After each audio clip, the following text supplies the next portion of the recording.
quando sujo ao viver de Fala, família palestrina! Sejam muito bem-vindos ao meu e ao seu canal de notícias do nosso Verdão. E não vacila não, viu?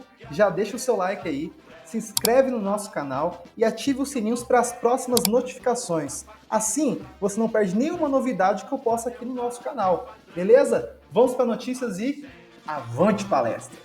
Com você, fã de esportes, a partir de agora, bastante coisa do campeão Palmeiras, que se sagrou campeão com o tropeço do Internacional horas antes de estar em campo. O Palmeiras, sem olhar para o jogo do Inter, dependia só de uma vitória para cima do Fortaleza, e veio uma vitória goleada, mas já com o título garantido depois do tropeço colorado na tarde de hoje. Temos um campeão, um legítimo campeão, Palmeiras, comemorando diante da sua torcida mais um título nacional. André Kfouri, boa noite. Boa noite, Paulinho. Boa noite, amigos. Boa noite a todos que nos acompanham.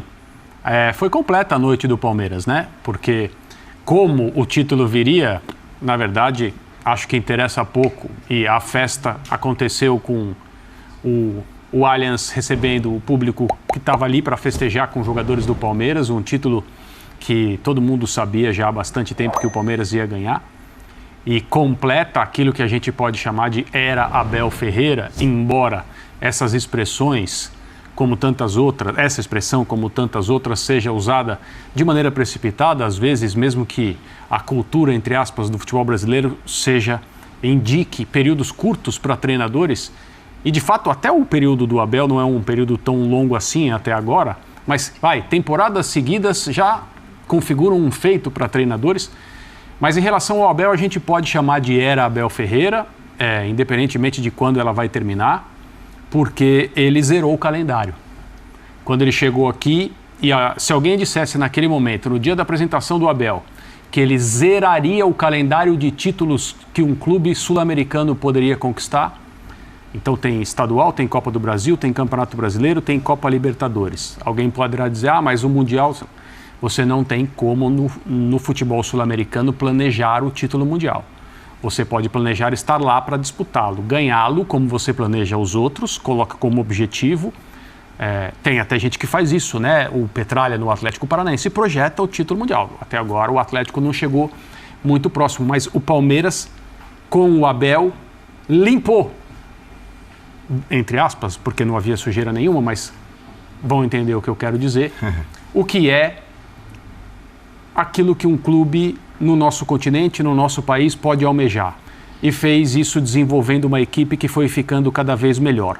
A noite derradeira, a noite do título, da oficialização, teve uma excelente atuação do ponto de vista coletivo, vários gols e o selo, a impressão digital do jogador que, no meu modo de ver, simboliza esse momento, simboliza esse período, simboliza a maneira como o Abel enxerga o futebol, que é o Gustavo Scarpa, um cara que consegue ajudar o Palmeiras de formas diferentes, que infelizmente para todos nós que trabalhamos no futebol do Brasil vai sair, mas felizmente para ele, porque é um movimento que ele quer fazer, um passo que ele quer dar. Mas para mim, eu sei que essa conversa vai surgir. O Scarpa é o grande jogador dessas conquistas e porque hoje o Palmeiras se sagrou campeão brasileiro dessa conquista. É impossível, né, Gia, um título brasileiro, um título nacional por pontos corridos ser conquistado sem algumas marcas, né, no plural. Uhum. E esse Palmeiras, o Palmeiras campeão, falando desse título conquistado hoje, tem muitas marcas. Tem muitas marcas. É verdade. Boa noite, Paulo. Boa noite, companheiros. Não tem dúvida nenhuma. Primeiro tem a marca do time que foi indiscutivelmente o melhor time do brasileiro, né? Hoje o Palmeiras não jogou para ser campeão, porque ele entrou em campo já com o título assegurado, mas jogou para mostrar por que é o campeão. Que de fato é campeão. Que de fato é campeão. E foi uma atuação no mais alto nível. Para mim, a atuação de hoje esteve entre as principais atuações do Palmeiras. E com a marca ou as marcas desses caras que você citou, né? Então, Você teve um Scarpa jogando no mais alto nível, né? Altíssimo nível do Gustavo Scarpa durante a competição, para mim o melhor jogador do Campeonato Brasileiro e hoje de novo um dos melhores em campo. O Dudu, a mesma coisa, né? O Dudu fez um grande jogo, o Dudu fez uma reta final de Campeonato Brasileiro gigante, num altíssimo nível. O Palmeiras não conta mais com o Veiga para esse jogo e para essa reta final de Brasileiro, mas foi um cara também muito importante. O Rony, outro nome importantíssimo, e todo mundo jogando bem, né? Então foi uma partida daquelas em que você viu todo mundo jogando, todo mundo criando e fazendo gols, e inclusive a novidade, o cara que deve ser o do Palmeiras, não sei nem se dá para dizer do futuro, mas o do Palmeiras do próximo ano certamente vai ter muito do Endrick. Ele entrou como titular pela primeira vez, deixou a sua marca, fez o seu gol. Mas eu assim, até corroborando um pouco do que o André falou, eu acho que a principal marca desse Palmeiras, o principal responsável pelo futebol que esse time joga, chama-se Abel Ferreira. A gente está falando de um campeonato por pontos corridos que foi conquistado, né, 4 rodadas de antecedência, 13 pontos a mais do que o segundo colocado nesse momento, maior número de vitórias, maior número de gols feitos, menor número de gols tomados, e isso tem muito a ver com o seu treinador. Eu acho que não tem dúvida nenhuma que ele é o grande responsável. Ele não tem nem o melhor elenco nas suas mãos e fez uma campanha com esses números que eu acabei de trazer. Então acho que o título é indiscutível, existem muitas marcas, muitos responsáveis, mas claro, o comandante, eu acho que nesse caso específico, nem sempre é assim, mas nesse caso específico é o principal responsável. Paulo. Tudo bem, Paulo Calçade? Ô Andrade, olá companheiros, olá para você que nos assiste. O Abel Ferreira vai completar 2 anos de Palmeiras no sábado. Como o primeiro jogo dele no campo foi dia 5 de novembro. Então são 2 anos. Parece uns 20. Parece uns 20, é muita coisa, né?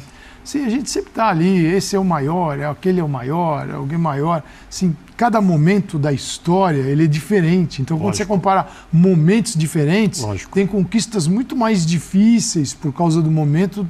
Agora, este momento, se ele é ótimo, se ele aparentemente facilita, é porque o Palmeiras trabalhou para facilitar. Eu acho que esse é o grande ponto do Palmeiras. O Palmeiras hoje, na sua estrutura interna, não estou falando só do time, deste time, estou falando de todo o Palmeiras, você percebe que ele tem um método, tem metodologia, tem uma ideia, que ela é seguida, então não é feito de qualquer jeito. É um Palmeiras que sabe o que está fazendo, sabe o que está na base, o que precisava fazer para melhorar. Havia num momento assim de recuperação do Palmeiras uma base que inexistente, não tem copinha, aí passou a ter a copinha, não ganhava, aí passou a estar em todas as finais de todas as categorias e é campeão da Libertadores também, no feminino. Quer dizer, o Palmeiras nos seus processos, ele conseguiu esparramar essa capacidade, essa competência em todos os setores. Então, este Palmeiras, que é a segunda receita no Brasil, atrás do Flamengo, é um Palmeiras que é diferente do Flamengo e que sabe que na sua linha de trabalho e de contratações tem que trabalhar muito bem. Muito bem. Não é só fruto do põe dinheiro, põe dinheiro, põe dinheiro. Põe dinheiro, mas trabalha melhor do que o dinheiro que coloca. E o Palmeiras tem feito isso. Vai ser assim para sempre? Pode ter momentos de estabilidade. Sai o Scarpa agora, começa o Veiga machucado, tem que trazer alguém, adaptar, contratar um jogador. Isso é do futebol. Mas esses 2 últimos anos foram fantásticos. Fantásticos. E um treinador que quer ficar no Palmeiras, quer trabalhar no Palmeiras, aceita o jeito do Palmeiras trabalhar, o Palmeiras aceita o jeito dele trabalhar. Então tem uma combinação perfeita. Nós temos uma câmera que vai mostrar a movimentação, a gente dá um pulinho ali. Lado de fora do Allianz Parque, o torcedor já começando a deixar o estádio, feliz da vida, o torcedor que começou a festa horas antes da bola rolar, desde o tropeço do Internacional contra o América. Sai feliz da vida o torcedor do Palmeiras e a gente vai conversando aqui e você tem essas imagens ao vivo também. Certo, seu Vitor Birner? Tudo bem, Paulo? Tudo certo contigo? Tudo bem. Tudo bem, André, Jean, Olá, professor Calçade. Boa noite aos fãs, às fãs do esporte. 11 gols tomados em 18 partidas dentro de casa. 37 gols feitos. 11 gols tomados fora também. Fez 26. Fora está invicto. Ninguém ganhou do Palmeiras fora de casa. Acho que isso mostra como é difícil derrotar essa equipe. E isso tem muito a ver com o treinador. Já tinha nas temporadas anteriores e nessa sob algumas críticas, dizendo que o time não evoluía, tal. A gente aqui desde o início da temporada falando que o trabalho era diferente, que o trabalho tinha caminhado, que o treinador vai colocando um tijolo em cima do outro após o término da temporada.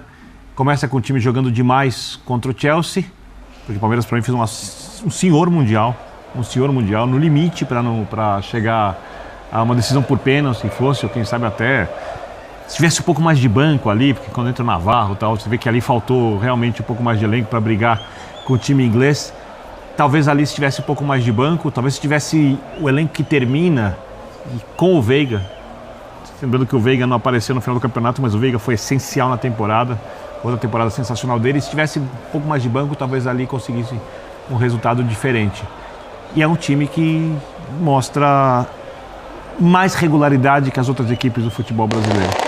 E isso tem a ver com a força coletiva, porque se a gente for lembrar dos outros 2 títulos mais recentes do Palmeiras, quando o Palmeiras volta a ser protagonista no futebol brasileiro, sob o comando do Cuca e o outro sob o comando do Filipão, no primeiro, o Dudu foi o protagonista, principalmente no retorno.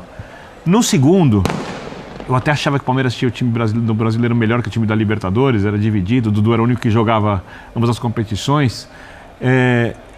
E o Dudu de novo era o protagonista, junto com o Gustavo Gomes. Nesse, o Dudu precisou ser mais um grande jogador, porque tem o Scarpa.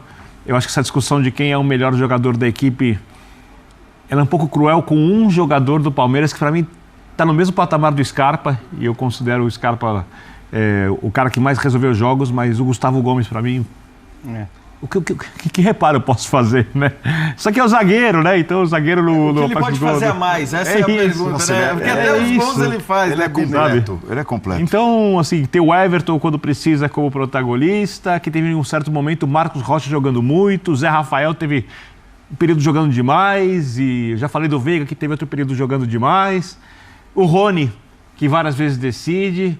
Ao contrário das outras 2 conquistas que a gente viu, nessa o Palmeiras tem um time pleno, um time que funciona de diversas maneiras, com diversos jogadores, com vários protagonistas, e a assinatura disso é Abel Ferreira. 2 anos no cargo, e assim, não é que nunca houve uma declaração, né? Nunca houve assim, explícito. O Palmeiras, que já ganhou muita coisa com o Abel, esse ano vai buscar, né, como prioridade, como primeira opção, o Campeonato Brasileiro. As escalações escolhidas para a Libertadores, até pela dificuldade assim, um pouco menor na fase de grupos, as escalações mostravam que o Palmeiras estava muito de olho no Campeonato Brasileiro. É da cultura do técnico português, do técnico europeu, a valorização da Liga Nacional. Então, logo depois do Palmeiras ter disputado o Mundial, quando embarca na disputa do Brasileiro, a conversa nessa mesa e em outras mesas era a seguinte: Palmeiras vem forte para buscar o Campeonato Brasileiro. Entre nós, prioridade. Eles vão dizer não. Mas entre nós, está com cara de prioridade. Então, o Palmeiras, André, ele se preparou para viver esse momento e para ter alguns dos números citados pelo Birner e todos os destaques que vocês já citaram aqui. E eu não acho que seja simples coincidência ou uma coisa que pode ser explicada pelo passar do tempo apenas, o Campeonato Brasileiro, o título do Campeonato Brasileiro ter sido o último dessa lista. Porque o Abel desenvolveu a equipe para que ela fosse capaz de competir no Campeonato Brasileiro. Ela não tinha características que nos passavam a impressão de ser forte numa competição longa, em que você precisava ter atributos que, entre tantas qualidades que os times que ganharam a Libertadores e ganharam Copas com o Abel, não mostraram, ou não mostraram com a frequência necessária para ser campeão brasileiro. A campanha desse time fora de casa é uma coisa fora do normal. Concordo. E é possível a gente falar que o campeonato foi conquistado aí. André, só para te 37 pontos primeiro colocado, fora de casa, Isso. 28 Fluminense segundo. Em Exato. casa, Palmeiras tem 2 pontos a mais que o Inter, 3 a mais que o Corinthians, 4 a mais que o Flamengo. A diferença foi fora de casa. É o desempenho fora de casa. A gente vive num contexto de futebol em que ainda se diz, e talvez seja verdade mesmo, que se você ganhar um ponto fora e fizer o seu trabalho e ganhar a esmagadora maioria dos pontos em casa, você tem uma campanha de campeão. E é óbvio, né? As campanhas dos campeões mostrariam isso, se a gente fizer essa projeção. Mas o que o Palmeiras fez fora de casa é anormal e é uma das chaves, se não a principal chave do título. E ele foi desenvolvendo a equipe, estou falando do Abel, claro, para que o time tivesse essa capacidade. Então, eu acho que tem uma questão de contexto, acho que é natural em conversas internas no Palmeiras, bom, está na hora de investir no Campeonato Brasileiro, porque esse é o título que não tinha sido conquistado até 2022. Mas o time precisava dar um passo à frente em relação ao seu trabalho com a bola, o nível de instalação no campo do adversário, controle do jogo de maneira mais... com mais tempo, eu estou querendo dizer mais duradoura em relação a minutos mesmo. E no Campeonato Estadual desse ano, o Palmeiras já mostrava, principalmente em jogos contra iguais aqui em São Paulo, que tinha essa capacidade. Teve um jogo aí mesmo no Allianz com o Corinthians, logo depois da chegada do Vitor Pereira, que o time do Palmeiras controlou o Corinthians com a bola, jogando no seu campo de ataque, no campo de defesa do Corinthians, de uma forma que pouca gente esperava. E isso foi natural. Ver o Palmeiras jogando assim se tornou natural. E eu acho que esse passo à frente, esse desenvolvimento de equipe, permitiu que o Palmeiras fosse campeão brasileiro. E, de novo, não é coincidência que isso tenha acontecido depois das outras conquistas.